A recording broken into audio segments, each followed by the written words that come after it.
Hai, Assalamualaikum. Okey, menu kali ni saya nak makan sambal goleng.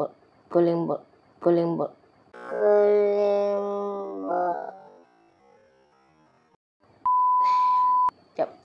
Okey, hari ni menu kali ni saya nak makan sambal goreng beladoh sardin tin bersama dengan telur dadah dan juga nasi putih.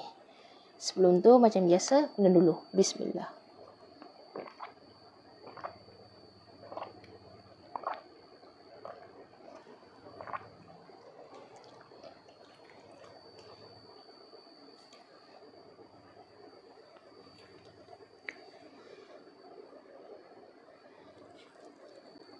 Telur dadah yang lagi tengah viral kat TikTok.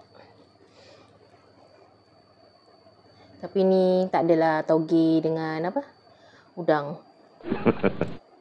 Buat biasa-biasa je, bagi bawang merah dengan cili padi. Bismillah.